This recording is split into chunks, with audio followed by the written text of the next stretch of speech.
بسم اللہ الرحمن الرحیم نحمده ونصلی علی رسولہ الکریم اما بعد۔ پیارے پیارے بچوں، ننے مننے پھولو، اللہ تعالیٰ آپ سب کو ہمیشہ خوش رکھیں اور فلسطین کے مسلمانوں کو اللہ تعالیٰ عافیت عطا فرمائیں، آزادی نصیب فرمائیں۔ الاحسان اکیڈمی والے چچا کی طرف سے السلام علیکم ورحمۃ اللہ وبرکاتہ۔ آج ہماری کہانی کا عنوان ہے جب اللہ نہ چاہے تو۔ کیا کہانی کا عنوان ہے؟ جب اللہ نہ چاہے تو۔ پیارے بچوں، نبی پاک صلی اللہ علیہ وسلم کے ایک صحابی تھے، ان کا نام تھا حضرت خالد بن ولید رضی اللہ تعالیٰ عنہ۔ وہ بڑے بہادر تھے، بہت بہادر تھے، اتنے بہادر تھے کہ نبی پاک صلی اللہ علیہ وسلم نے ان کو کہا تھا کہ یہ اللہ کی تلوار ہیں۔ تلوار کو عربی میں کہتے ہیں سیف، تو کہا یہ سیف اللہ ہیں، اللہ کی تلوار۔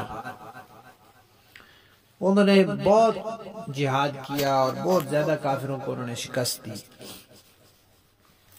ایک مرتبہ وہ ملک شام میں جہاد کر رہے تھے۔ تو پیارے بچوں، آپ کو پتا ہے نا، اس زمانے میں بڑے بڑے قلعے ہوتے تھے۔ آج بھی ہیں کچھ قلعے باقی ہیں ان کے، جیسے لاہور میں شاہی قلعہ ہے، اس طرح اور کئی جگہ پر ہیں۔ تو جب کوئی دشمن حملہ کرتا تھا تو شہر والے اپنے قلعے میں بند ہو جاتے تھے، دروازہ بند کر لیتے تھے، اوپر دیواروں پہ سپاہی کھڑے کر دیتے تھے۔ اگر کوئی بندہ قلعے کے قریب آتا تو اوپر سے اس کو تیر مارتے تھے، اس کے اوپر آگ پھینکتے تھے، پتھر مارتے تھے، تو پھر کوئی قریب نہیں آ سکتا تھا۔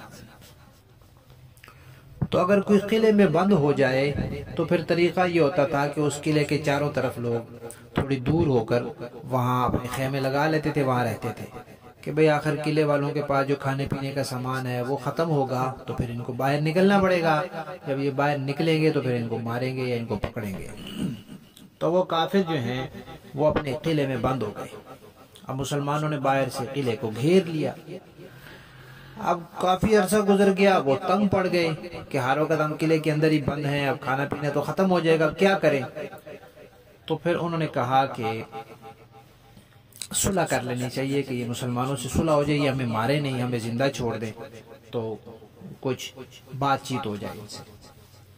تو جو قلعے کا سردار تھا اس کو انہوں نے کہا کہ بھئی جائیں آپ حضرت خالد سے بات کریں اور صلح کر کے آنا، ایسے نہیں آپ نے آنا، ہم بڑے پریشان ہیں۔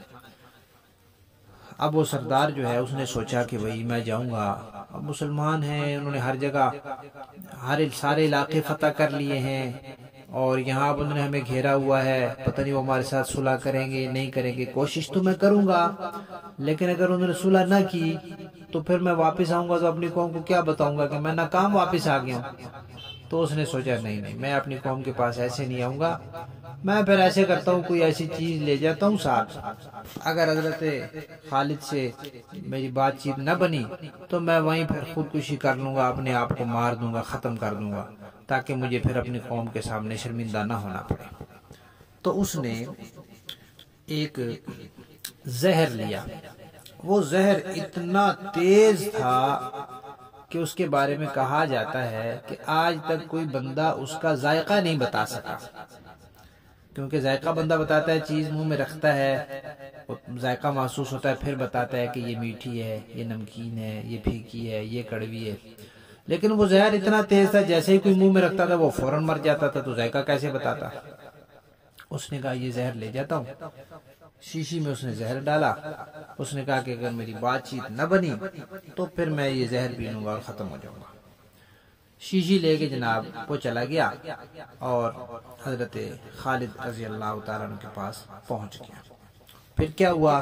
پھر انشاءاللہ ہم کہانی کے اگلے حصے میں سنیں گے ہماری کہانی کہ اگر اللہ نہ چاہے تو۔